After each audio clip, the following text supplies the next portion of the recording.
Okay, Brotherhood, nandito na naman tayo. Nandito na naman po kami para sa inyo. Sa isa na namang napakagandang usapin patungkol sa baptism o pagbibinyag. Ngayon, tatalakayin na natin ang baptism kasi talagang maya't maya nagkakaroon na tayo ng concerns, Franz, na ano, Oo. hindi talaga maintindihan ang baptism eh. May nakausap kasi ako, kuya, talagang hindi niya talaga maintindihan. Nabinyagan ka ba sa simbahan na yan? Sabi niya, oo. Sa tubig at sa espiritu, oo daw. Pero nung tinanong ko siya, kung may kapangyarihan ba yung nagbinyag sa kanya, katulad ng kapangyarihan na binigay ni Jesus Christ sa mga apostles, di ba? Na magbinyag para may bisa yung pagbibinyag na gagawin. Sabi niya, kailangan pa ba yun? Kailangan pa ba yun? Yung kapangyarihan? So, nabigyan siya ng pagbibinyag ng tubig at espiritu, hindi na kailangan ngayon yun. Oo. Tapos, nung kinausap ko ulit siya kanina, Kinukutab itinatanggi naman niya. Tinatanggi naman yung sinabi daw niya yun. Na wala daw siyang sinabing, hindi naman kailangan yung kapangyarihan. So, tinatanggi na niya ngayon. Oo. Ang nililito lang niya sarili niya. Nililito yung sarili niya. Na nakakapagod kausap. Ngayon, bigyan natin ng linaw. Ano, para sa iyo to, brother, no? Para sa iyo man, kung sino ka man. Kung sino ka man. Kilala mo sarili mo. Oo. Pero So, ngayon, pag-usapan natin. Papaliwanag namin kung gaano kahalaga ang baptism. Yes. Oo, na tinututulan mo rin na walang pagbibinyag sa mga patay. Pag-uusapan din natin yan. Kaya mo naman napuntuhan lang, Franz, na ang kahalagahan ng pagbibinyag sa patay ay dahil mahalaga din ang pagbibinyag sa mga buhay. Tama. Ngayon, ang kaligtasan ay hindi lang para sa buhay Kundi para din sa mga patay. kasi mahal sila ng Diyos. Lahat. Gusto niya ng kaligtasan para sa lahat. Para sa lahat. So, importante talaga yun. Gusto nila, Biblia ang sasagot. Bigyan natin. Hindi Biblia rin tayo. Biblia ang Oo. gagamitin natin. ngayon. Sa John chapter 3 verse 5. Okay. Dito nabanggit ni Jesus Christ sa chapter 3 na nagtanong si Nicodemus kay Jesus Christ kung paano ba maipanganak muli. Sabi ni Nicodemus, ipapasok ba ulit ako sa sinapupunan ng aking ina? Yun, literal na iniisip na Nicodemus. Literal eh. Na hindi naiiba doon sa mga tao nagtatanong. Literal na gusto malaman ng mga bagay-bagay, hindi na isipin ng maayos. Pagyanahin naman natin ang ating analytical thinking. Mag-brainstorm naman man lang tayo. Mag-think tayo outside the box naman. Oo. Literal ba natin ito? Pag sinabing apoy, talagang naglalagablab ito? Tingnan natin. Okay. Chapter 3, verse 5. Ako basahin ko ito. Mm. Jesus answered, Verily, verily, I say unto thee, except a man be born of water and of the Spirit, he cannot enter into the kingdom of God. Huwag nating baluktot-baluktotin yan. Napakalinaw. Na sinabi ng Panginoon, maliban na ang tao ay mabinyagan sa tubig at sa espiritu, hindi siya makakapasok sa kaharian ng Diyos. Anong gusto mong interpretasyon dyan? Kaya nga, Maliban, ulitin lang natin, brothers and sisters. kung hindi, Yes, pag hindi, di wala. If he does not, he cannot. Yun lang naman yun eh. Walang ibang paraan. Pag sinabing except, maliban, yun lang ang paraan. Exactly. Oo. So ngayon, paano tayo, Franz, makapasok sa kaharian ng Diyos? Gusto mo maligtas eh. Paano? Di ba binyag ka, Sa tubig at espiritu, Espiritu. para makapasok ka sa kaharian ng Diyos. yun. Walang ibang daan, kundi si Jesus Christ lang. So, That's right. you should be baptized in the name of Jesus Christ. Alright. So, ngayon, meron ditong tanong, kung magpapabinyag ako, saan akong simbahan magpapabinyag? Isa pang magiging question yun kasi Kasi ang dami, 50,000 yata That's ang right. timbahan ngayon. nabanggit nila na ang denomination umaabot ng 50,000. Napakarami yan. Lahat nag-claim na sila ang totoo, dito ka maliligtas. That's right. Para ka naghanap ng karayong sa haystack. Ano bang Tagalog sa haystack? Sa dayami. Dayami. Mahulog ka naman ng karayong. Mahulog ka lang ng karayong sa kama. Hindi mo na makita. Matatakot ka nang humiga. So samantalang sabi ko, Jack, ang hirap hanapin. Mahirap hanapin. Yun lang ang konsepto doon. Pero malaya naman ng tao na magsalisik at magpalipat-lipat siya kung saan niya gusto. That's right. Magpabinyag siya kung ilang beses niya rin niya gusto. Tuloy mo tayo. Hindi tayo nagsasabi na kami dito, kami lang. Hindi Oo, kami hindi. gano'n. Hindi. Ang gusto natin, alam natin kung saan makakahanap yan. Ang gusto nating imbitahan ng mga tao ay hanapin din nila. Intindihin nila kung paano nila hanapin. Exactly. Oo. Makita ninyo, hindi ba clue yun sa inyo na sasabi natin na maaaring malapit na tayo sa katotohanan Oo. kung sakaling gano'n ang sasabihin namin? Saliksik kayo, hindi namin kayo pipilitin. Kayo mismo mag-aral. Mm. Hindi namin mismo sisirain kung anong paniniwala ninyo. Pero basta't tayo, alam natin kung saan hahanapin yan. Malapit na tayo doon sa katotohanan na hinahanap mo kung sakaling naghahanap ka. Oo. So, So, kung totoong seeker ka, ha, kung totoong naghahanap ka, tama. pero kung naghahanap ka lang ng mali, no, o kapulaan sa ibang religion, maliban sa'yo, ay hindi maganda. Wala kang Wala kang mahahanap. mahahanap. Wala kang mahanap. Kasi patigasan ng puso yan. Mm. Labanan ng patigasan ng puso yan. Ngayon, Franz, sinabi natin na mahalagang mabinyagan sa tubig at espiritu. Ngayon, paano mo malalaman sa dami ng simbahan kung totoo yung pagbibinyag mo? Yun. Kasi isa pang poproblemahin mo yun eh. Tulad ng sinasabi sa'yo ng isang nag-comment sa'yo, na isang concern na sinasabi sa'yo, nabinyagan na po ako sa tubig at ganoon din sa espiritu, sinasabi niya. Pero nung tanungin ko siya, may kapangyarihan ba yung nagbinyag sa'yo? Sabi niya, kailangan pa ba yun? Yun, ang problema natin Na later on, tinatanggi na niya na sinabi niya yon. So, ibig sabihin, naniniwala na siya na kailangan pala ng kapangyarihan. Yes. Okay. So, nung tanungin ko siya, kanino galing yung kapangyarihan nung nagbinyag sa'yo? Sa tubig at espiritu. Ang tanong ko, nasagot ka ba niya? O hanggang ngayon, hindi pa niya sinasagot. Hindi pa rin niya nasagot. Ikot-ikot ka lang. Oo. Kasi, lagi kaming nagtatapos, from him lagi kaming nagtatapos doon sa nasa Biblia lang. Biblia lang ang simbahan, Biblia lang ang totoo, Biblia lang ang sasagot. Kung sasabihin nila palagi sa atin na Biblia lang ang sasagot, yung 50,000 na reliyon na yan, may kanya-kanya yung version ng Biblia rin. Kaya kanya-kanya rin ang interpretasyon. Alam mo, nakita ko yan nung nagdidiskusyon kayo. Mm. Parehas kayo nagtataka kung bakit parang ang layo ng mga pinagsasabi niyo. Bakit? Iba pala yung version ng pinagagamit ng dalawa. Iba. King James ka, yung sa kanya hindi ko alam kung anong gamit. Parang parang ADB yata. Mm. Parang ganun yun. Paano kayo magkaigihan niya ngayon dahil iba na naman ang interpretasyon niyan? So, ingat tayo. Tulad ng sabi natin na Mm. King James lang, kung gusto niyo maging safe, gamit tayo King James. Bakit sa tinawag kahit nga si Brother Eli, tinawag yan na pinakamalapit doon sa original text? Bakit kayo? Kasi yung 47 scholars na nag-translate ng original Greek Bible, King James na. Yes. Original Greek Bible, King James na agad. Yes. Ilan yung nag-translate? 47 na magagaling na scholars. O, kaya siya pinakamalapit. 54 nga daw. Ngayon, 54 nga daw ang tinawag. 47 lang ang pinakredit. Ibig sabihin, sinala pa. Sinala pa. Oo. Kaya magagaling. Galing. Ngayon, yung meron tayong mga translations at versions ngayon na iba't iba. Anong pinagbasihan nila? Alam nga namang tinranslate nila yun from a Greek Bible. Wala. Hindi Saan galing? Kay King James. King James Version na. Dahil wala silang ibang mahawakan maliban ang King James Version. sigurado ko yun. Wala na silang ibang mahawakan. Kaya nagkaroon dyan ng pagkakaiba-iba na talaga. Tama. So yun ang nangyari. Nag-aaway talaga kayo. Iba-iba translations nyo eh. Tama.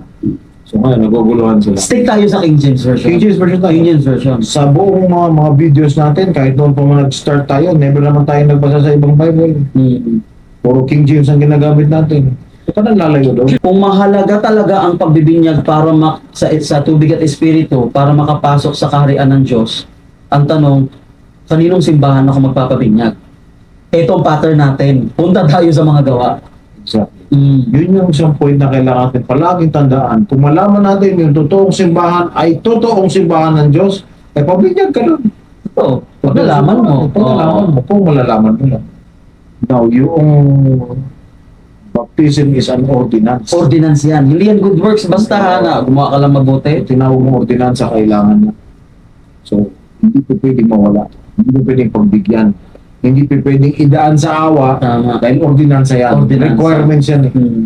Kailangan sumunod ka dyan. Nakarinig di ba kayo ng ordinansa? Sa barangay, sa gobyerno. Kailangan sundin mo. Kapag sumuway ka dyan, may kalalagyan. Hindi lalagyan ka. Wala tayong magagawa. Hindi ka sumunod eh. Sa ordinansa na yun. So, ang ordinansa natin, pagbibinyag, ordinansa yan. Ang gospel ordinances, nakakaligtas yan. Yes. Kasi hindi mo lang pwedeng basta sabihin na, mabait naman ako eh. Oo. Hindi ko na kailangan yung ordinansa. Naawa sa akin ng Diyos, okay na ako. Oo, hindi. Naawa na ang Diyos sa'yo, binigyan ka na ng pagkakataon, hindi mo pa sundin. Oo. Hustisya ang kailangan niya. Hustisya ang kailangan niya. Mm. Kasi pinagagawa natin, At saka mga gagawin pa natin, hustisya ang habol ng Diyos dyan. Oo. Paano naman ako? Sa lugi ako. Maganda itong storya na ito. Sundan po ninyo ha. Gawa 19. Verses 1 hanggang 7. Okay. And it came to pass that while Apollos was at Corinth, Paul, having passed through the upper coasts, came to Ephesus, and finding certain disciples, he said unto them, Have ye received the Holy Ghost, since ye believed? And they said unto him, We have not so much as heard whether there be any Holy Ghost. So habang naglalakad sila, Nakarating sila dun sa matataas na lupa ng Ephesus. Ephesus, pagdating nila doon, yun, nakasalubong niya yung certain disciple. Yan. Tinanong niya, Tinanong niya, natanggap niyo na ba ang Holy Ghost simula anong maniwala kayo? O simula anong nagsisampalataya kayo? Sabi ng mga nakasalubong niya, ng mga tao, wala kaming narinig na Holy Ghost. Wala kaming narinig na Espiritu Santo. So nagtaka ngayon siguro. wala silang alam. Oo.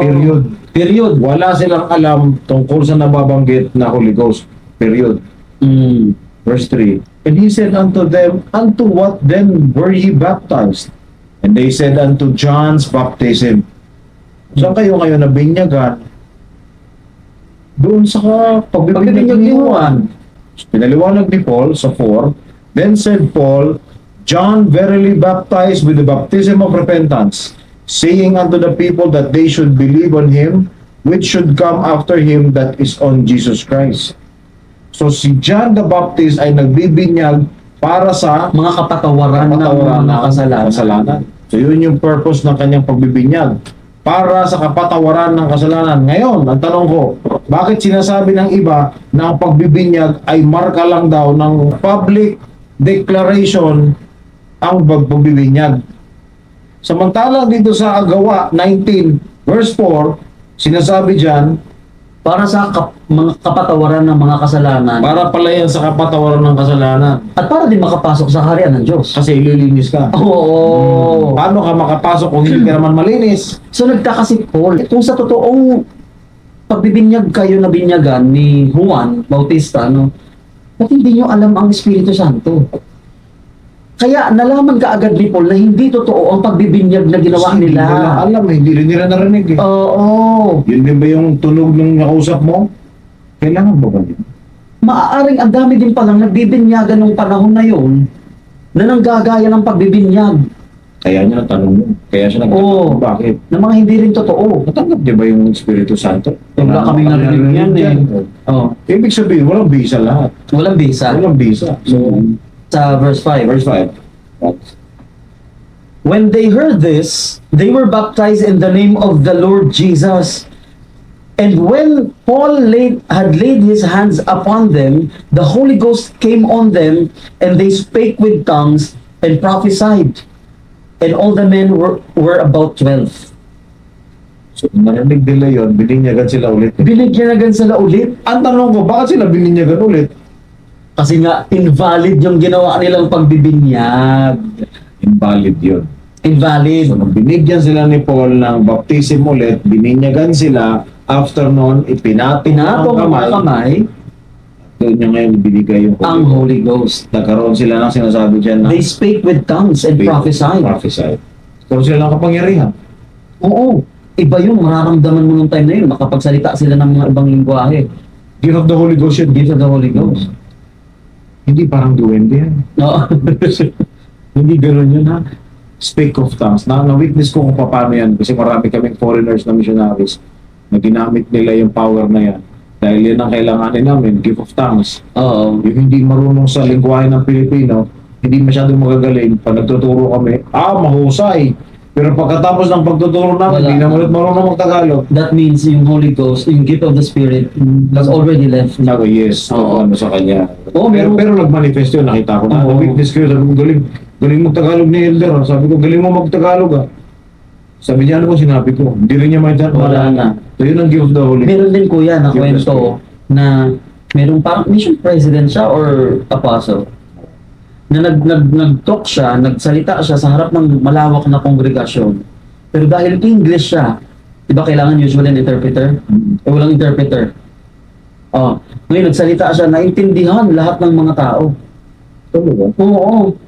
Alam niya, sinabi niya in English. Pero nagtataka siya, bakit siya naintindihan? Eh, hindi naman nakakaintindi ng mga English yung mga yun. Walang interpreter nung time na yun eh. So, ibig sabihin yung mga tao naintindihan. Naintindihan siya. So, yung mga tao, baliktad naman, sila naman ang yung nagkaroon ng gift of the Spirit. Oo. Oh, that's very good, ah. Kasi merong kasing gifts of the Spirit, may tinatawag tayo niyan.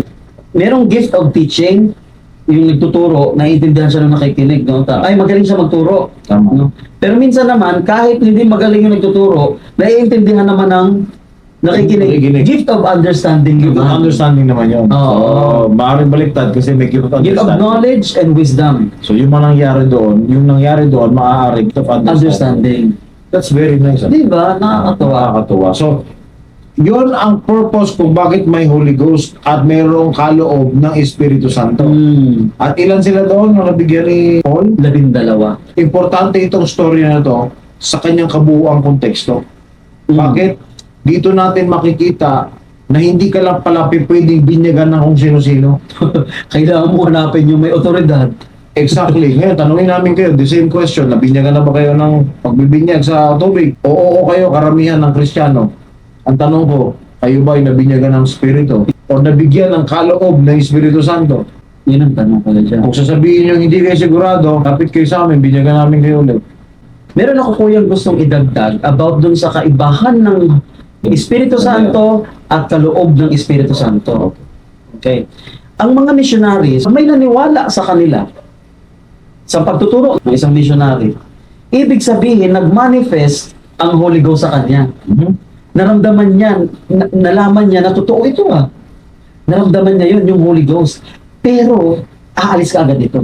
Bakit umaalis ka agad ang Holy Ghost? Kasi hindi naman niya nakaloob sa kanya. Di pa niya siya nagiging constant companion o palagi ang kasama. Yun yung sinasabi nating kailangan tayong mabinyagan sa Espiritu para manatili ang Espiritu Santo sa iyo ng palagian or mas madalas. Yan. Kaya nung nabinyagan ulit ni Pablo ang 12 yun na kasalubong nila at binigyan sila ng kaloob ng Espiritu Santo, ibig sabihin, Nagamit nila yung kaloob na yun. yung kaloob na yon ng And they Espiritu speak Santo, with tongues. sabi yes, doon. at mag-i-stay na yung Holy Ghost sa kanila. Oo.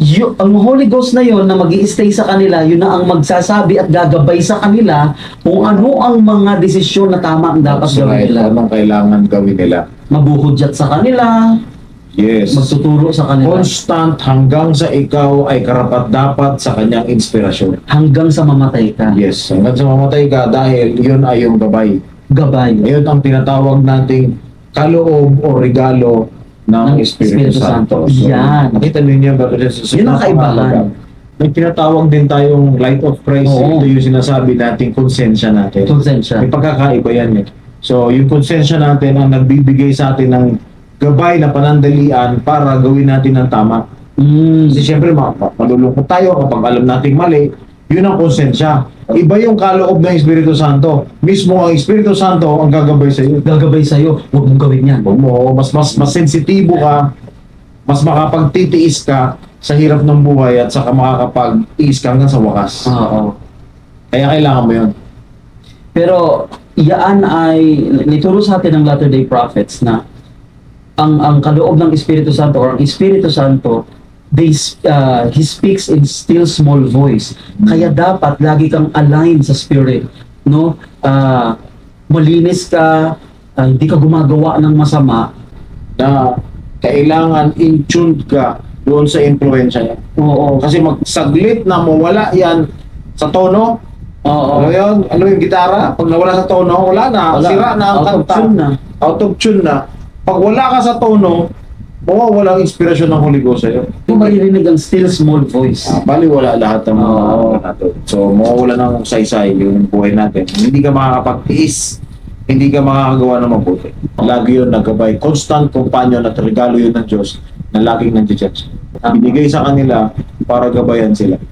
Nagpapalakas ng loob nila. Alam mo ba na utusan ka ng Diyos na mag-declare ng gospel, hindi ka mamamatay. Siyempre nag-comfort sa kanila. Yun ang nagbigay ng lakas ng loob. Yung kaloob ng Espiritu Santo na yun. Kaya kahit wala si Jesus Christ, it's as if na parang nandun pa rin siya. Sakto. Susurvive ka kasi. Yun ang gagabay sa kanila. Yes, may confirmation na yun. All is well, all will be well. Oo. Everything is okay. Okay. Yes. Ngayon, another question kaya dyan. Ngayong nalaman ko ang kahalagahan ng pagbibinyag na hindi pala ako makakapasok sa langit kung hindi ako mabibinyagan sa tubig at espiritu, at nalaman ko rin na kailangan pala ng kapangyarihan, no, ng taong magbibinyag sa akin para may visa. That's right. Ang tanong ko, paano yung mga taong hindi naman nabinyagan? Binabinyagan dahil Dahil hindi naman nila naabutan si Jesus Christ o yung gospel o ebanghelyo ni Jesus Christ, hindi narinig. namatay sila. Exempted na ba sila? Ito ba ibig sabihin mo na namatay din sila? Namatay sila, Namatay sila nang hindi nila naabutan. namatay sila nang hindi nila naabutan.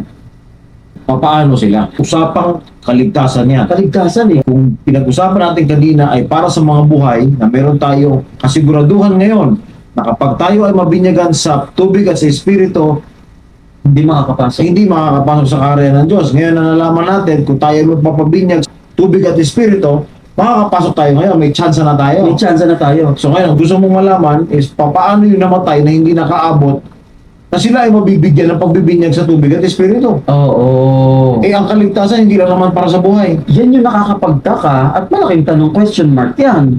Paano yung patay? Paano yung mga patay?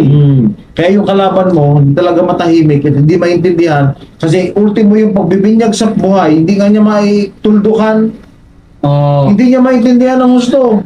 Pero requirement yan, ordinansa yan para matanggap mo ang kaligtasan. Paano pa ngayon sa patay?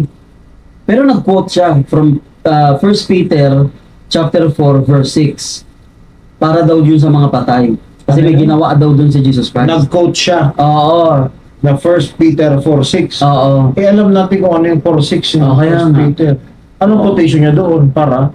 Tinuturuan daw kasi doon ang mga namatay. Kung si Jesus Christ ay nagpunta doon. Totoo naman pala. Tingnan natin, isa lang bigay niyan. Actually, galing sa akin yan, pero kinonfirm niya na, oo, totoo yan. Kaya hindi na daw kailangan ang pagbibinyag sa mga patay kasi Dahil mayroon na daw. nagtuturo na daw doon. Hindi naman pagbibinyag ang pagtuturo. Para ka lang dito sa buhay ka rito, tinuturuan ka ng missionary ngayon, hindi mo matanggap ang pagbibinyag, wala ka rin mapapasukan. Wala.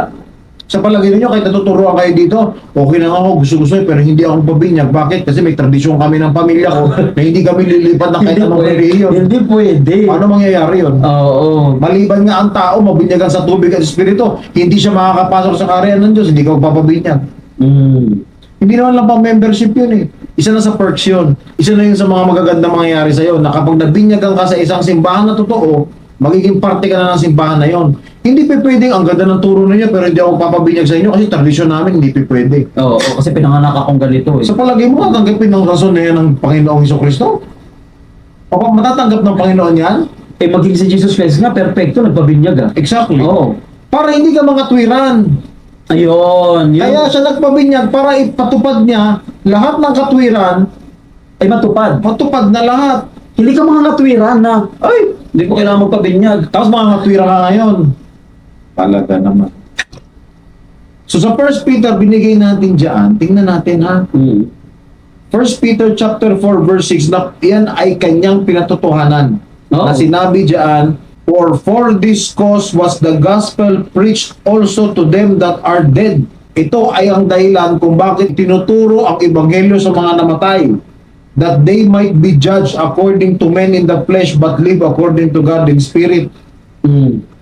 Kailangan din palang mahusgahan ng mga namatay ayon sa laman. Ibig sabihin, ayon sa laman na ayon noong nabubuhay pa sila sa mundo. Yes. Kailangan, kaya hindi mo pwedeng sabihin na, ay, exempted ako, hindi ko naman naabutan yan eh. Ligtas na ako. Lugi Hindi ko naman naabutan tayo. yan eh. Lugi naman Lugi tayo. naman tayo mga buhay. Oo, kasi nga, darating ang panahon, alam ng Diyos na mangyayari yan. Pagdating natin doon sa kabilang buhay, sige ngayon ang, dito ka, dahil dito ang ginawa mo, ito dito ka, dahil ginawa mo, kayo, namatay kayo, exempted kayo. Exempted kayo. Teka muna, Teka teka muna. Mas maganda pa pala namatay na kami. Hindi pala, namatay na ako yan ngayon na. Hindi ko natatanggapin yan. Oo, kung gano'n lang isip natin ngayon, Oo. magpakamatay ka na ngayon. O di marami nagpakamatay sa atin pag gano'n lang magiging kalagayan yan. Oo, exempted pala ang patay. Exactly, exempted pala ang patay, di magpakamatay ka na. Nakita ninyo yan? ang mga patay ay huhusgahan ayon Ayon din sa laman. Ganon din, parehas natin. Kaparehas natin. Kaya ngayon ay yun ay ginawa ng Diyos na ipangaral yung katotohanan o yung kanyang ebanghelyo doon sa mga patay. Kaya lahat kuya na napapansin ko sa totoong simbahan ni Jesus Christ, itinuturo ang kabuuan. Ibig sabihin kabuuan, kumpleto. Yung hindi ka mabablangko, anong sasagot ko dito? Kaya Ito ganito. kaya naman sila nagkakaganyan dahil wala silang Wala sasagot. silang maisasagot. Hindi nila kayang gawin yan. Okay, meron tayong reference. Okay, basahin pa natin sa 1 Peter chapter 3, verse 18 hanggang 19. Doon nang galing yung chapter 4 kasi nga 3 yun ng previous yun ang nangyari. Kung anong ginawa ni Jesus Christ bago siya nabuhay ulit. Alamin natin. Sundan natin ha. Si Jesus Christ bago siya nabuhay na magmuli or na-resurrect 3 days after niyang mamatay. Anong ginawa niya nung 3 days? Meron siyang pinuntahan. Sa 1 Peter chapter 3 verse 18 to 19, basahin natin. For Christ also hath once suffered for sins, the just for the unjust, that he might bring us to God, being put to death in the flesh, but quickened by the Spirit, by which also he went and preached unto the spirits in prison. Yun din yung dahilan kuya, dahil nga pagkamatay ng tao, mahuhusgahan din sila ayon sa laman. Yun ang dahilan kung bakit nagpunta si Jesus Christ doon. Yung espiritu siya ha, for 3 days. Yes, sir. Nagturo siya doon sa mga espiritu na nakabilanggo. Ano, pag sinabing bilanggo, ano naman yan? Literal na naman. May rehas. Tulungan ng lugar din. Pag-uusapan natin yan ha. Pero ano ang pinakamagandang timeline para isakto mo yung si Jesus Christ ay pumunta doon sa bilangguan para ipangaral ang katotohanan. Iyon. Ebanghelyo. Para ituro niya yung gospel niya na faith at repentance. That's right. Saan niya pwedeng ituro yan? Ano ang timeline na pinaka-best na alam natin hindi tayo sasablay? Kailan yan nangyari? Hindi niya pwedeng buksan ng mga puntod. So palagay mo, nung buhay pa siya, pumunta siya sa Espiritu? Sa bilangguan? Hindi. Ang pinaka-best timeline ay Nung yung namatay siya. 3 days bago siya nabuhay, meron siyang pinuntahan. Ipinangako na nga niya dun sa may magnanakaw na katabi niya. Oo. Today you will be with me in paradise. Hindi heaven yon. Bakit hindi heaven yon? Kasi nung bumalik siya at nagpakita kay Mary Magdalene, sinabi ni Mary Magdalene, Lord, sabi ni Jesus Christ, huwag mo muna akong hawakan, Oo. touch me not. For I have not ascended to my My Father, who is your Father, and your God and my God, my God and your God. Ano ibig sabihin nun? Kung hindi pala siya nakakaakyat pa noon sa langit, saan siya nagpunta? Sa paraiso, Iyon. doon niya minute ngayon, you will be with me in paradise, yung sa katabi niyang Yung magnanakaw. magnanakaw. At yun, kasama niya sa paraiso. Kaya malinaw na hindi langit yun. Exactly, kasi hindi pa nga siya nakakapunta sa langit. Kaya masasabi natin, we can assume na yung magnanakaw na yun ay napatawad ni Jesus Christ dahil remember, siya lang may Siya lang kapangyarihan may magpatawad. karapatan. Eh, yung isa, hindi niya pinatawad Hindi pinatawad. Tigas ang mukha. Bilang buwan niya, tigas na mukha eh. Nagbiro pa eh. Sige nga, kung gawang Diyos diyan, pati kami, ligtas mo. Tinutokso pa eh. Hindi niya alam na kailangan mangyari yun. Today, you will be with me in paradise. Tilingat siya bigla. Ikaw naman, doon ka sa Sa bilang spirit prison ka. Prison ka. Huwag ka mag-alala, ipapangaral ko rin yun doon. Hindi ko lang alam kung tatanggapin mo. Yun. So pinangaral ni Jesus Kristo. Ngayon, nangyari na meron tayong pangangaral doon sa kabilang buhay. Oo. Bakit kaya? Dahil tayo ay kailangan mahusgahan at yung mga namatay mahusgahan, patas tayo. Tatas. So 1 Corinthians, puntahan natin sa chapter 15, verse 29. Tingnan natin kung ano yung suporta na sinasabi ni Paul sa kanyang pangangaral. Hindi na natin binabaloktot ito ha. Nasa story na nila ito. Punta tayo sa 1 Corinthians. Makinig lang kayo. Hindi naman namin sa inyo ipipilit eh. Tingnan namin, lang ninyo oo. yung possibilidad, possibilities, plausibilities, yung pagkakataon na maaaring totoo ito. Naniniwala kayo sa Biblia, hindi nyo mapakinggan. Yung bang pag-iisip ko yan na ano, mukhang maganda yun ah. May pag-asa. Oo. Kaysa naman dun sa walang pag-asa, wala ka na, hanggang kamatayan ka lang, pero ka na. Babatuhan nyo pa kami dito ng kahit... Ayaw nyo ba yun na magkaroon kayo ng sagot para sa mga ninuno ninyong alam ninyong walang kaligtasan dahil hindi naman nabinyagan sa simbahan ninyo? Oo. Kung saan ka mang simbahan ngayon, kung dito ka man dyan or dito ka man dyan, hindi nyo ba iniisip yung mga lolo't lola ninyo na gusto rin makaramdam ng pagbibinyag at mapabilang sa totoong simbahan ng Diyos? Ayaw ninyo yon. Sabihin nila, wala yan. O apo, ikaw lang pala ang pinakamaswerte kung iniisip mo yan ha, na ikaw ay kabilang sa katotohanan, Oo. totoong simbahan. Ikaw lang? Paano yung mga ninuno mo?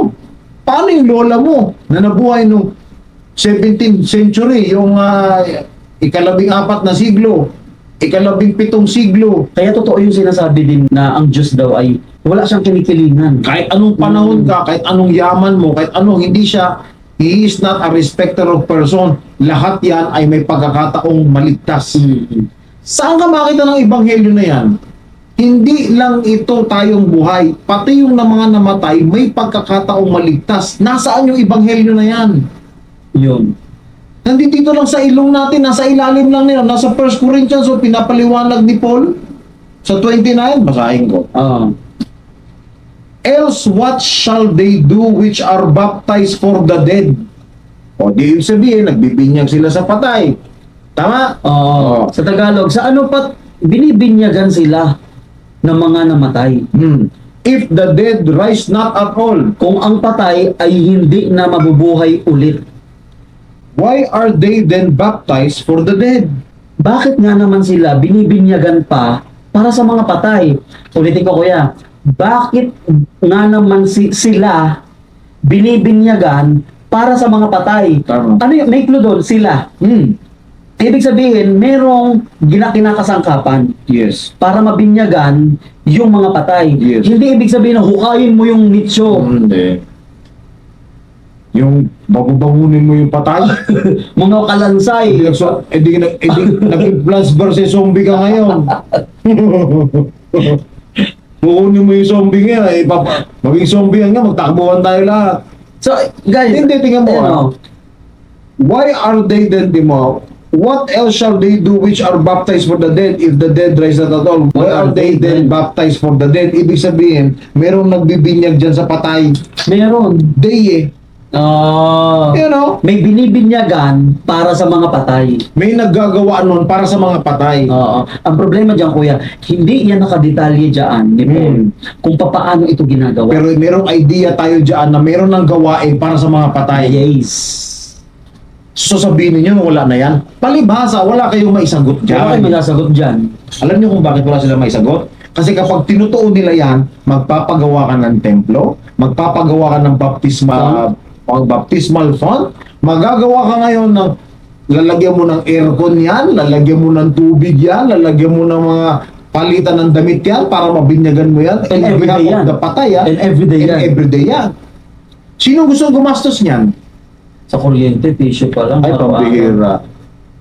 Hindi lang yan, yung mga magpapabinyag doon sa patay, yung magpe-perform ng ordinansa na yan, uuhawin yan. Siyempre, gagamit ng CR yan. Siyempre, maliligo yan. Kasi siyempre, ilulubog mo sa Ilulubog tubig mo. in behalf. Ang proxy, tawag natin dyan. Proxy, in behalf of. Kung ang lola mo, so ikaw ang bibinyagan na babae. Yes. Para sa lola mo. Kung lolo mo naman, ikaw na lalaki o apo niya, pwede kang mabinyagan sa pamamagitan ng tubig. Yes. Pero pangalan niya ang babanggitin. Proxy, tatawag doon, Proxy. sumasakatawang ka, in behalf of. Oo. Kumukunin yung patay. Wala makakasikmura nun. Hindi yun pwede. Plants and versus zombie ka dyan. Yan ang dahilan kung bakit sinabi din ni Pablo, kung babasahin natin yan pagpapatuloy, na hindi siya magpapakahirap dyan, na muntik na din siya mamatay, delikado ang buhay niya, kung alam din niya na ang mga patay ay hindi na mabubuhay ulit. No. Ganyan kahalaga yan. Wala ng bisa lahat yon. Yung pinagagagawa nila doon na nagbibinyag na rin sila ng patay, wala ng saysay yun. Kung hindi naman pala mabubuhay yun, sa pamamagitan ng Jesucristo. Ayun. Kaya nga si Jesucristo, nung siya ay nabuhay, bumisita sa dun sa bilangguan, may pag-asa na kayo ngayon. That's right. Kasi sa totoo lang, yung pagsisisi ng mga tao, mas madali na dahil sa pagbabayad sala ni Jesucristo. Oo. Hindi magiging madali yun. Kasi tulad ng sinasabi namin sa mga videos namin, nung wala pang pagbabayad sala ni Jesucristo, pag nagkasala ka, lulumpuhin ka niya. talaga. Oo. Kaya ang tanong, paano malulumpo yung mga espiritu? paano Na ng mga malulumpo yan? namatay na ha, na hindi naabutan ang pagbabayad sala ni Jesus Christ. Physically kasi, siya ay parurusahan physically. Ikaw ay matotorment, maramdaman mo yung sakit. Paano mo mararamdaman ko? Espiritu ka na lang. Oo. Pero dahil may pagbabayad sala sa Jesucristo, may pagkakataon silang makapagsisi at magkakaroon silang pagkakataon mabinyagan. Oo. Although, kahit alam natin na totoo ang simbahang ito na gumagawa ng pagbibinyag sa mga patay, bagay na hindi natin masisigurado, Kuya Jack, ay kung tatanggapin nila ang ebanghelyo doon Sila pa rin, tama. sa daigdig ng mga espiritu. Sapagkat kung ano ang ugali mo dito sa mundo, siya ding ugali mo doon. Exactly. Pag rebelde ka rito, pagdating mo doon, rebelde ka pa rin. Pero gagawin pa rin natin yung part natin bilang mga buhay para sa kanila. Tama, kasi ang gusto ng Diyos at ng Panginoon na lahat ng tao makarinig ng Ebanghelyo. At pag narinig na ng lahat ng tao yan, magdesisyon ka ngayon. Ikaw, bahala. Kung namatay ka na, tatanggapin mo, hindi. Oo. So lahat na nakakapanginig ngayon, kung narinig nyo na ito, hanapin na ninyo. Kasi pag hindi nyo yan hinanap, pagdating sa kabilang buhay, baka yan lang ang bumulaga sa inyo, magugulat kayo, sana nung buhay pa tayo, tinanggap na natin rito. Tama. Yun lang ang masasabi ko dyan. Hindi nyo man matatanggap ang ebanghelyo na ito, pero mismong Biblia nandoon na sa ilalim ng ilong natin, nandiyan na. Dahil blanco nga tayo at wala tayong maisagot doon, skip na natin yan. Kahit kagagano kagaling ang pastor ninyo, may lusot at may lusot pa rin dyan, hindi nyo yan pwedeng ipawalang bahala. Bakit? Maliban ang tao mabinyagan Oo. sa tubig at espiritu, Hindi siya makakapasok. makakapasok sa kaharian ng Diyos. Yun ang requirements. Hindi lang yun ha, dapat may kapangyarihan yung nagbinyag. Exactly. So huwag kayong gagaya-gaya dyan ha, kasi matutulad kayo sa Gawa 19. Nulit ni Pablo pagbibinyag doon dahil hindi naman talaga alam ng tao kung paano sila nabigyan ng Espiritu Santo. Oo. Bibinyagan sila ulit. Tanong, Kuya, nung nabuhay na si Jesus Christ, di ba 3 days nagturo siya sa spirit world, sa daigdig ng mga espiritu, dun sa mga tao, dun sa mga bilangguan. Eh nabuhay na siya, wala na dun magtuturo. Ibig mo sabihin si ano? Si It Jesus was- Christ. Hindi mo si Jesus Christ talagang turo. Hindi nga. Pero nakita ni Joseph Fielding Smith na nag-organize si Jesus Christ ng missionary work doon. Basahin ko nga yan. Tingnan natin. Oo. Saan na yan eh? Tingnan mo. Tama yun. Kasi si Jesus Christ, binuksan na niya yung pagtuturo sa prison, di ba? Kasi namatay na siya eh. Nabuhay na siya ulit. So may chance na yung mga patay na makapakinig. Yes, that's 137, di ba? Oo. Pero ang tanong ko, sino ang kukomisyonan niya doon? Nandun Na pa lang, magturo. nandun pa lang si Jesus Christ, siya na ang nag-utos. Kasi sa totoo lang, si Jesus Christ, hindi siya ang nagturo. Hindi siya pwede bumisita sa prison. Oo. Hindi pwede masilayan ng tao. Hindi, oo. Tsaka pag nakita kasi siya ng tao, sabihin sa kanya, ay, Jesus Christ, maniniwala na ako. Oo, tama. Di ba? Wala nang faith doon. Decommissioned people, sabi nito.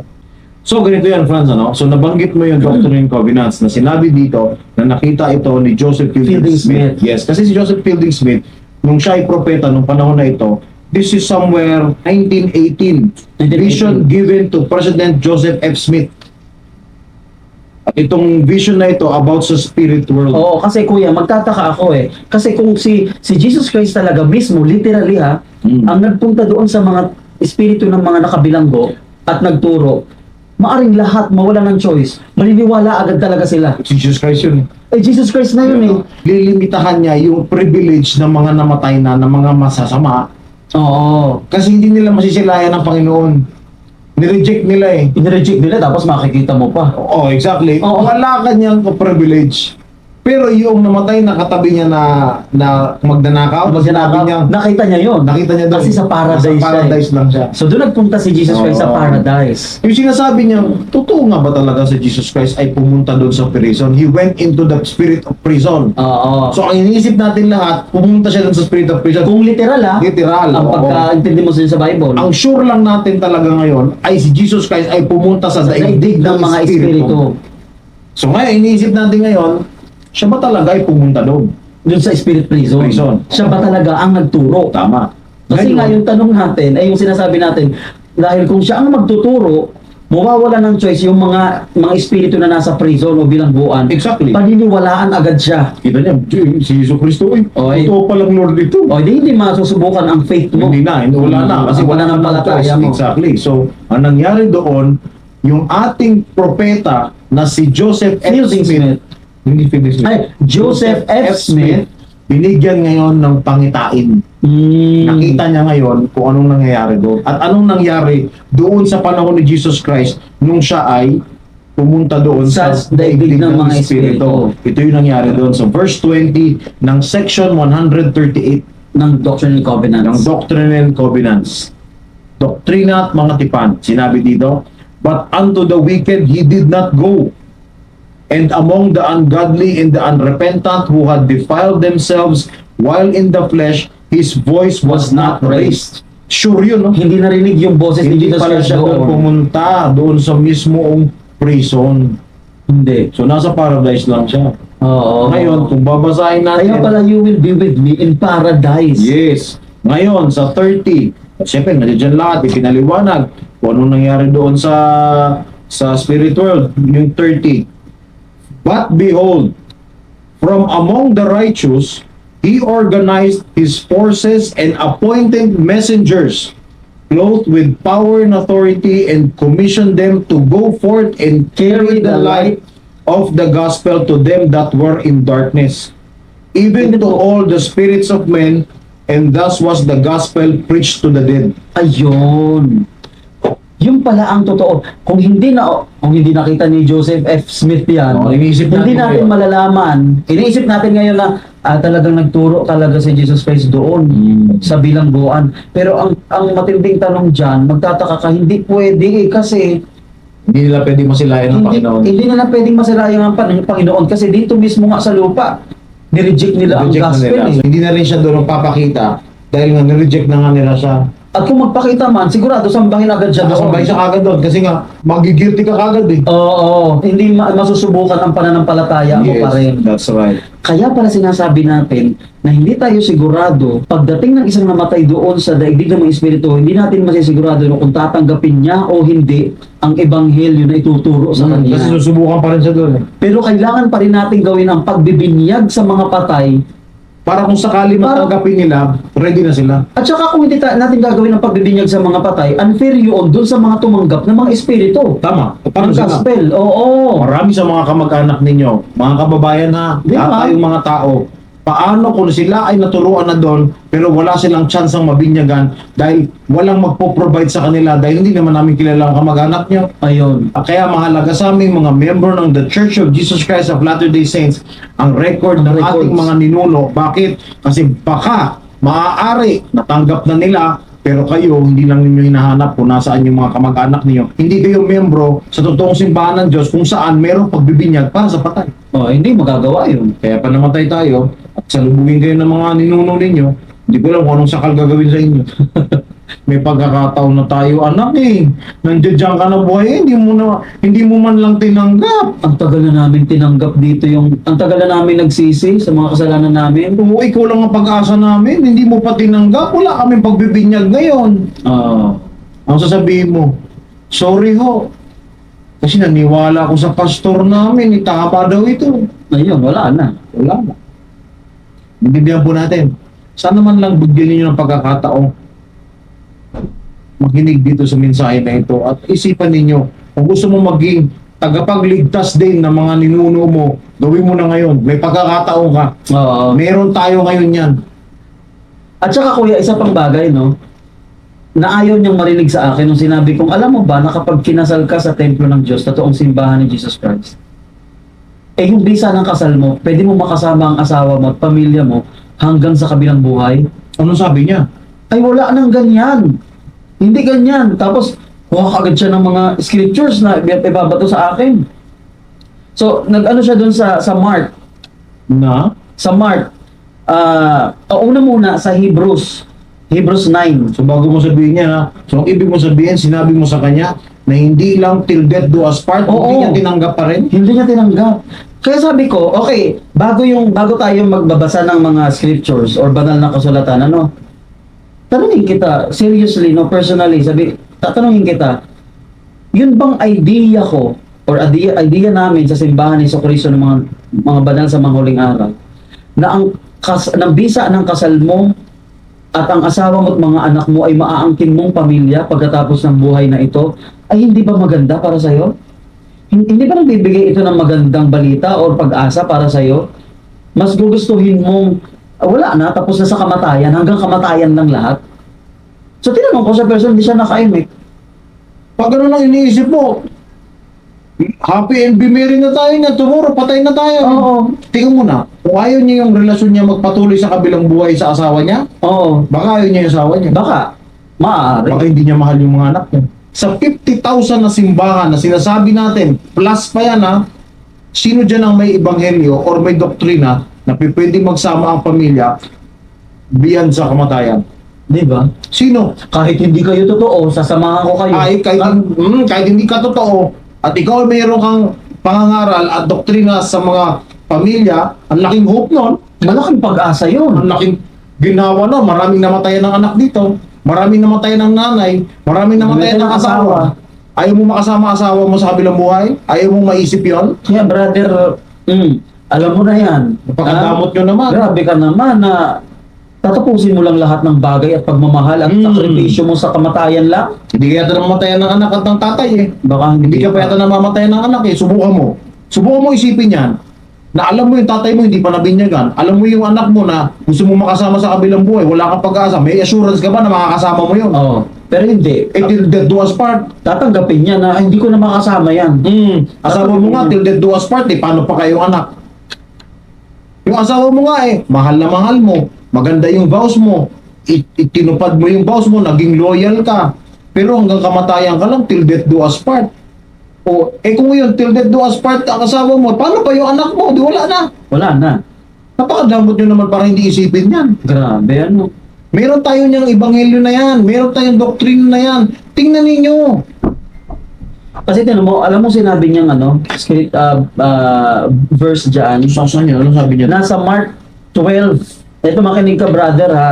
Ito yung Para sa'yo yan. Para sa iyo ito. Paliwanag namin sa iyo. Na hindi kasi siya naniniwala na ang mag-asawa ay pwede pa rin mag-asawa hanggang sa kabilang buhay. No? Oo.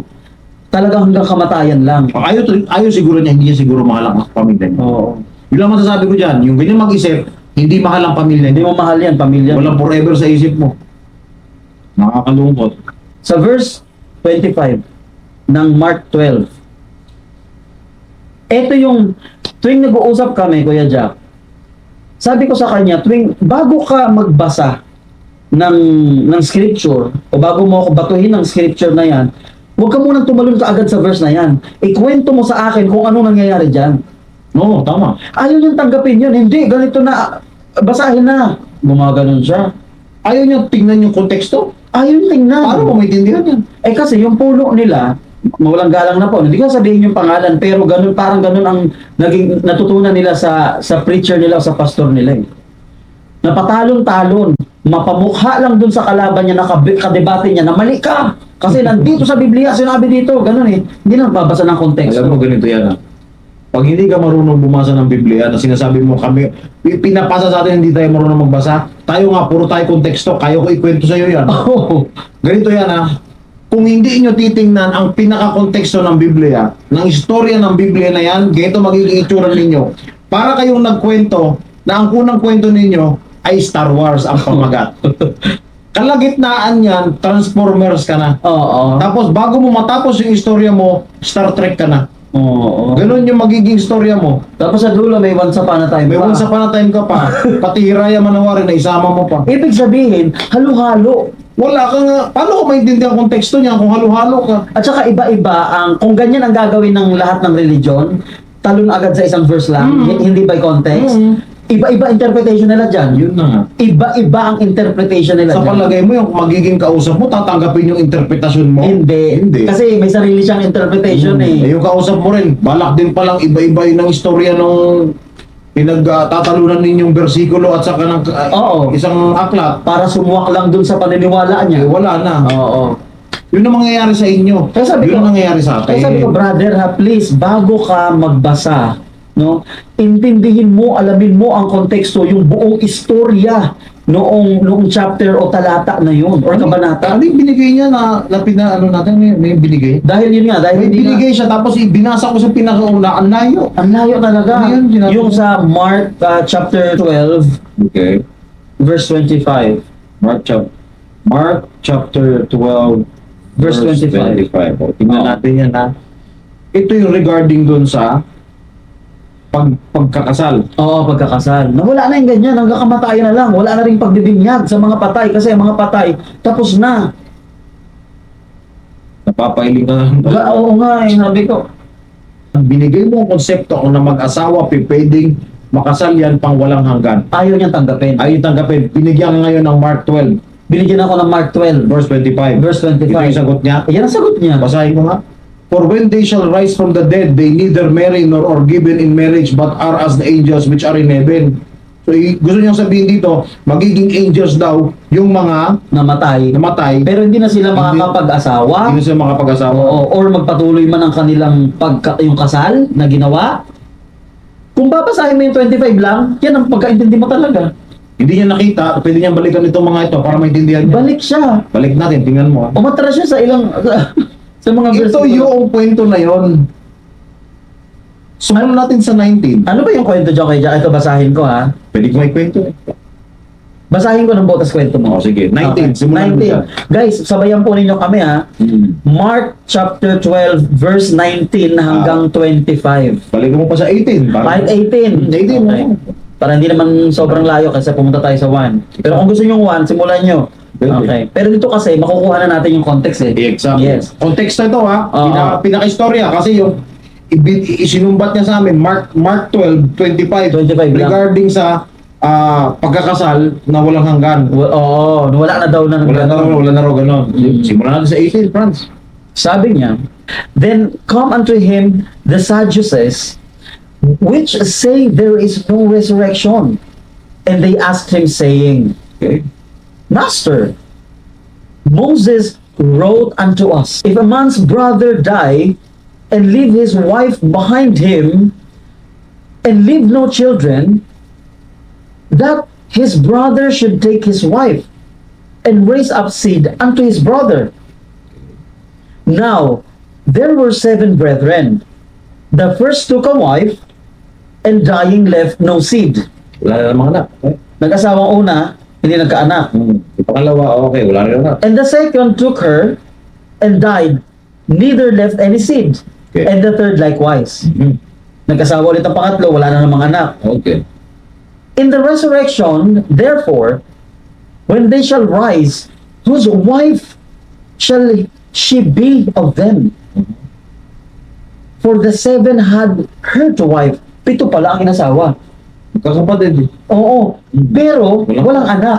Ngayon ang tanong, Sino sa mga lalaki ang makaka-claim doon sa babae? oo, and in the resurrection, therefore, when they shall rise, whose wife shall she be of them? For the 7 had her to wife. Okay. And Jesus answering said unto them, do ye not therefore err? Because ye know not the scriptures, neither the power of God? For when they shall rise from the dead, they neither marry, nor are given in marriage, but are as the angels which are in heaven. So, ikwento ko na yun sa iyo para maintindihan natin, ano? Okay, so yung mga Sadducees, yun ang mga problema nila eh. Panay ang tanong nila kay Jesus Christ. Hindi na naman unang beses nangyari yan. Nung ipinresenta nila yung babaeng nangalun niya, sabi niya, Master, sa batas ni Moises, ang mga ganyang klaseng babae, pinagbabato hanggang sa mamatay. Dapat batuhin yan. Dapat batuhin yan. Ano masasabi mo? Ano sinabi lang ni Jesus Christ? Sino sa inyo dito ang walang kasalanan? Siya na unang bumato. Nagtulasan sila ngayon. Grabe, hindi binago niya ang batas. no? Exactly. Ngayon, yan na naman ang isa pang kaso. Mark 12. Storya na yan. Piniresenta na naman yan. Master, ganito ha. Sa batas ni Moises, isinulat, kapag namatay yung kapatid na lalaki, pwede niyang asawahin yung babae. Pwede siya lang mag-asawa-asawa. Oo. Pwede gano'n. Yun, you know? Oo. Sa 19, no? Ito pa, matindi dyan, 7 lalaki ang magkakapatid ang ibinalimbawa.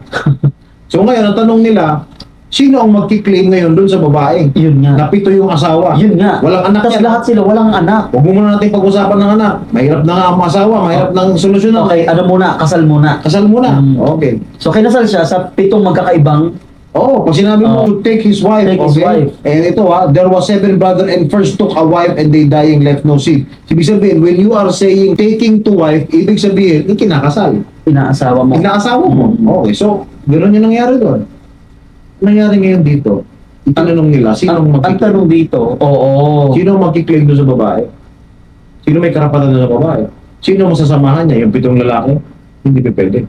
So ngayon, sinabi ni Jesus Christ, and Jesus answering said unto them, do you not therefore err? Hindi pa kayo nagkakamali? Hindi ba kayo nagkakamali? Sinabi niya dito, kasi hindi nyo alam ang Ang scriptures. scriptures or yung banal na kasulatan. Ano yung banal na kasulatan? Ibig sabihin, mayroon si Jesus Christ na ipinapaliwanag na galing yan sa scriptures. Na maaaring magpatungkol sa marriage. O saan yun? O kasal. Eh wala namang nabanggit sa Bible na kung paano magkasal. Kasi pinagbabawal pa nga ang pagkakasal. Kasi wala kasing mabasa about sa kasal. So ibig sabihin, may Sa nalalaman si Bible. Jesus Christ na mayroong na isusulat tungkol sa marriage. Marriage. Isa na yun dyan, ang halimbawa, hindi pa kompleto ang Biblia. Ayan. Ang sinasabi ni Jesus Christ, hindi ba kayo nagkakamali? Nasusulat yan sa banal na kasulatan? Nasaan yun? At hindi nyo rin alam yung kapangyarihan ng Diyos. Ano yung kapangyarihan Ano ng yung Diyos? kapangyarihan ng Diyos? Tapos yung banal na kasulatan na yun, na hindi naman nabanggit sa Biblia, na may kasal doon. Tingnan mo sagot niya. Yan. For when they shall rise from the dead, ang Mm. alam ni Jesus Christ, siya lang ang makakagawa nun na makakapabuhay ng tao dahil pag na-resurrect si Jesus Christ, Oo. kaya niyang buhayin yung tao na yun. Mm. Free gift sa lahat yan. Exactly. So when they shall rise from the dead, they neither marry nor are given in marriage. Ito na yung binigay sa iyo eh. But are as angels which are in heaven. Bakit kaya ganun? Bakit hindi sila makakasal? Hindi sila bound ng marriage? Bakit? Kasi kalag. Kasi walang kapangyarihan ng Diyos, walang ipinerform na kapangyarihan ng Diyos doon sa kanilang marriage till death do us part. Oo, kapag namatay na, hindi mo maaangkin ang asawa mo. Exactly. Hindi mo makikilala yan. Hindi niyo ba nababasa yun sa scripture? Sabi ni Jesus Christ. Ang tanong, nasaan yung scriptures na yun? Nasaan yun? Eh, hindi naman nabanggit sa Biblia yun. Hmm. Oh, maaaring nasa Gospel of Philip. Philip na hanggang ngayon hindi pa nakikita. Kasi sabihin nyo, kompleto Biblia. Hmm. Okay, bakit walang, kung iniisip natin na mahalaga ang kasal, bakit walang tinuturo ang Biblia about Tingnan sa mo, kasal? Baka may magtanong sa atin dito, paano nyo nalalaman kung ang Gospel of Philip ay about sa marriage? Tingnan natin. O, tingnan natin. AI na lang natin para mas maganda. Oo. What contains the Gospel of Philip? The Gospel of Philip is a Gnostic text discovered in the Nag Hammadi Library in Egypt in 1945. It is not a traditional gospel but a collection of discussions and interpretations of the good news by the group of Gnostic Christians. The text focuses on themes such as salvation as an inner mystical transformation, the necessity of renouncing earthly concerns, and the spiritual marriage of one soul with one analgesic partner in heaven. Ayun, no? Yan ang laman ng Gospel of Philip. AI na yan. Spiritual marriage. About marriage ay nasa Gospel of Philip. Philip. Kaya pala yung iba, hindi nagtuturo na mahalaga ang kasal. Kasi hindi naman nila alam kung paano gagawin yung... Kasi wala namang Philip dun sa Bible. Oo. Wala silang mahanap.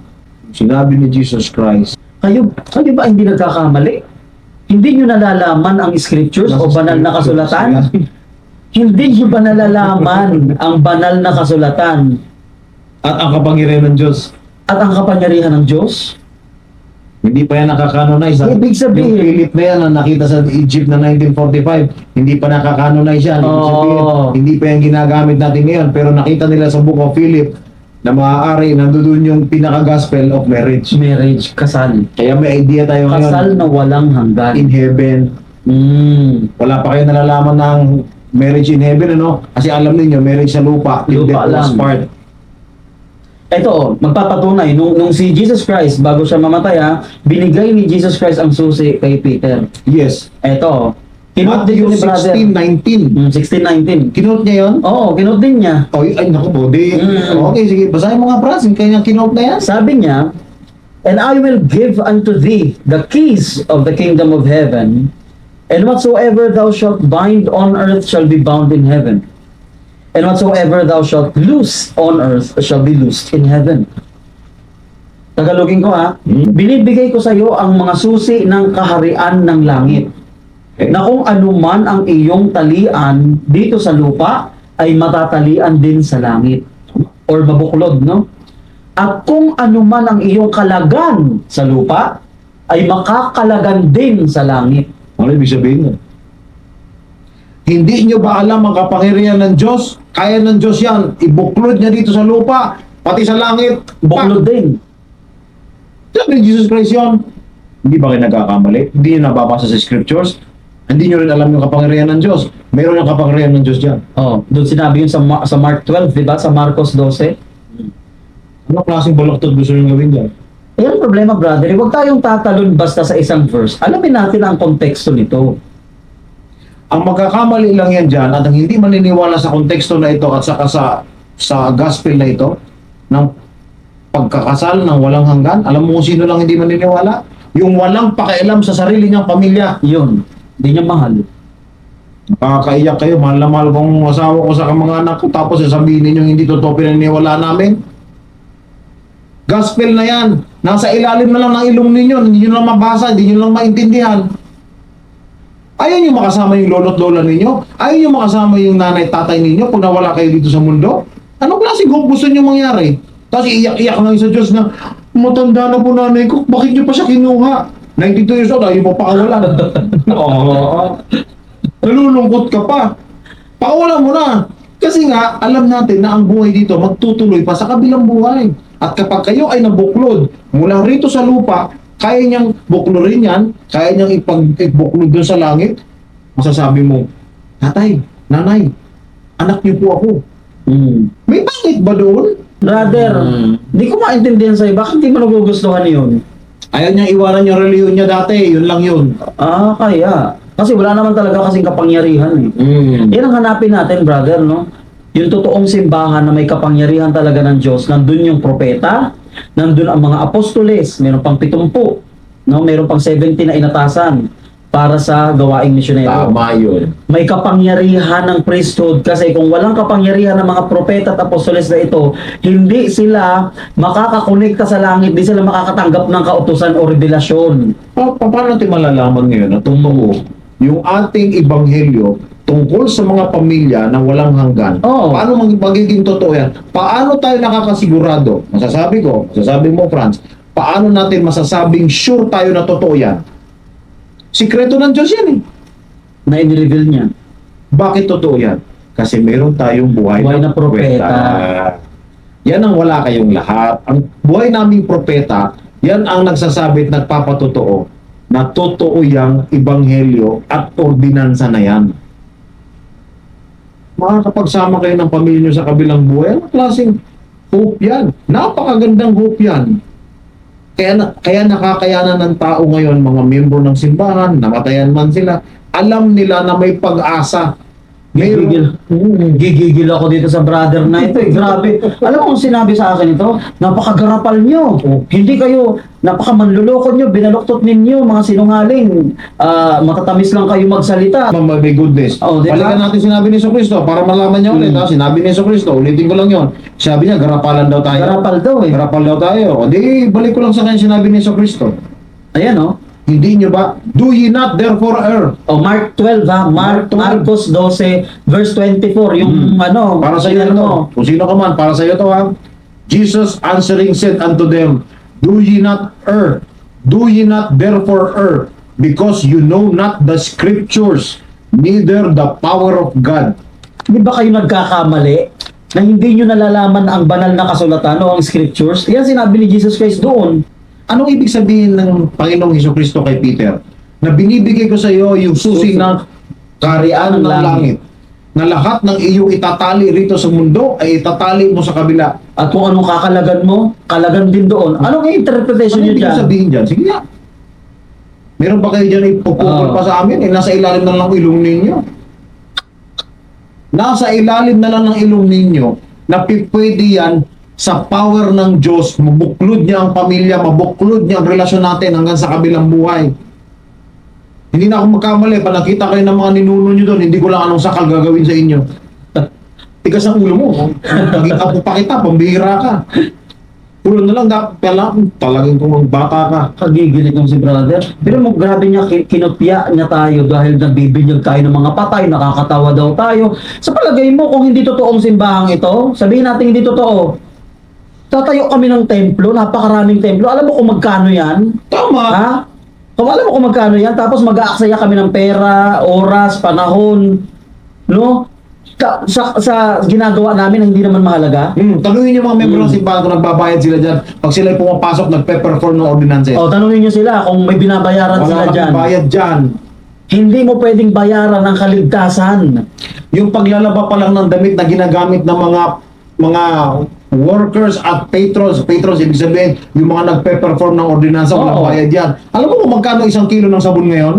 Grabe. Para lang bigyan ng pagkakataon ng simbahan na gawin niyang performance ng ordinansa sa mga patay? Grabe. Ang laki ng perang kung sakaling hindi to totoo, Kuya Jack, no? Ang laki ng perang pwedeng masayang ng simbahan. Ang dami may titipid na simbahan. Ang daming matitipid.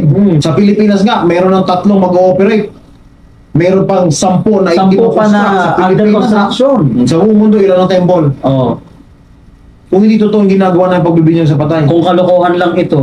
Ano sasabihin ni Paul sa inyo? Paano? Bakit pa tayo nagbibinyag sa patay kung hindi rin mabubuhay yan? Oh, doon pa nga lang sa kay Paul hindi na kayo makasagot, hindi nyo kayang i-explain na ayo nga nagbibinyag sila sa patay. Pero dahil hindi nyo alam ang sagot, blanco kayo, ano gagawin nyo? Tatalon kayo doon sa ibang bersikulo na pagtalon natin, binasa natin, iba pa rin ang pag-intindi nyo. Tapos sasabihin ninyo, hindi kami naniniwala sa mga apostoles.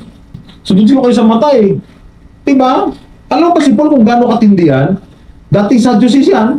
At matindi ang Di Paul yan, Saul yan. grabe mag-usig sa simbahan. Persecutor. Persecutor. Oh. Marami siyang pinadala sa kabilang buhay na siya may sala. So, nanguusig yan sa mga Kristiyano. Sumusunod kay Kristo. Maraming pinadala sa kabilang buhay yan. Tapos sasabihin ninyo na si Paul hindi alam yung sinasabi niya. Tapos, si Paul yung tinuturo niya sa baptism o pagbibinyag sa mga patay. Yung 1 Corinthians 15, hindi niya alam yung sinasabi niya. Oh. Ingat kayo kay Paul. Nasa ilalim na lang ng ilong ninyo, hindi niyo pa intindihin.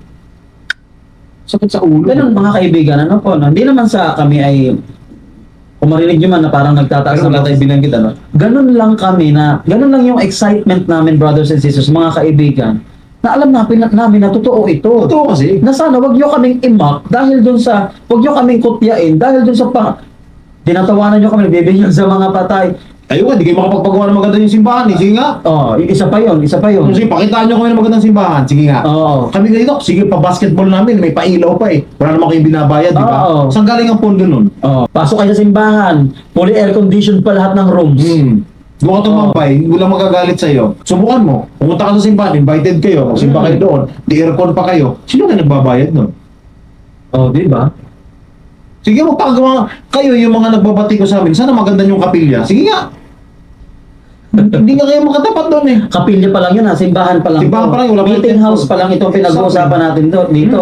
Pero how much more kung makapasok kayo sa loob ng temple? Naku po. Baka di kayo makabasa. Baka ayaw nyo nang lumabas. Oo. Sa sobrang ganda. Pero yun nga lang yun, hindi kayo basta-basta makakapasok doon sa loob dahil sagrado yung lugar na yun. Meron tayong mga requirements na kailangan nyo ma-achieve para makapasok kayo doon. Oo. Hindi ganun kadali yun. So ngayon, bilis-bilisan ninyo. Kung talagang naiisip ninyo na mahal ko si Lola, mahal ko si Lolo, mahal ko yung pamilya ko, hanapin mo kung paano mo mabibigay sa kanila yung kaligtasan na yun. Oo. Dahil susalubungin ka nun, sakaling ka nun. Yun ang pwede mong magawa para sa mga patay. Hindi yung pag-aatang ng pagkain, di ba? Pag-aatang ng bulaklak, pagbibigay Alam nyo, kinakain nila yun. Hindi, may kumakain na iba doon, itim ang ulo. langgam. Yan ang pwede nating magawa o pag-alala sa mga patay kaysa dun sa hindi naman natin na kasi tradisyon na yan tuwing November 1. Tama. Aalalahanan natin na dadala natin sila ng bulaklak. Pero hindi nyo ba alam na yun ang pwede nyong magandang gawin para sa kanila? Exactly, yun ang hinintay nila sa'yo. Ang mabinyagan sila. Kasi nga, kung alam natin mabubuhay pa ulit ang kamag-anak natin, ano pang saysay ng pagbibinyag sa patay kung hindi naman sila mabubuhay? Oh, gaya ng sinabi ni Paul. Tama, pero si Yesu Cristo ay nabuhay ulit, iyon ay regalo sa atin na tayo ay mabubuhay ulit, o di meron pagbibinyag ng patay. Oo. May pag-asa sa kanila. Ngayon, after noon, madadala na tayo ngayon sa judgment. That's right. Oo, that's after the second coming. Yun ang pag-uusapan natin. Pag-usapan natin sa susunod ang second coming o ikalawang pagparito ni Jesus Yes. Christ. Tinatawag nating millennial reign. Kasama yun sa plano ng kaligtasan na abangan ninyo Abangan na ninyo. ng discussion. Mm. Ngayon, kung wala kayong pakialam sa kamag-anak ninyo, huwag na kayo mandamay kasi gusto nila ng kaligtasan. Kayo lang makakapagbigay nun. Tama. Hanapin ninyo. Mm. So ulitin, ikaw, kung sino ka man, maayos ka. Umayos ka. At may pagkakataon ka pa na isipin mong mabuti ang mga sinasabi mo. Pero wala tayong binabanggit, ano? At huwag mong tawanan yung mga paniniwala ng iba at huwag mong huwag mong kutsain. Hindi maganda yan. Yan ba ang natututunan natin sa mga ngaral natin, sa pinuno natin? natawanan, kutsain, murahin, ano pa, ipahiya. Anong klase yan? Hindi ganun magturo ng gospel si Jesus Christ. Kaya kami nga ito, no, kahit nagalit kami sa'yo, hindi namin binabanggit pangalan mo eh. Mm. Wala kami sinasabi. Di ba? Pero kilala mo sarili mo, kung ikaw ay Kilala mo sarili mo. kung ikaw ay masaktan, ay sana magbago ka. Pero lahat ay may pagkakataon, brothers and sisters. Mahal po tayo ni Heavenly Father at ni Jesus Christ. Si Jesus Christ lang po ang tanging daan. Right? So, Siya lang ang dapat nating sundin. siya lang at siya lang. The way, the truth, and the life. Yes. No comment unto the Father, But by Him. Jesus But by Christ. Jesus Christ. Right? So, thank you so Salamat much. po. We'll see you again.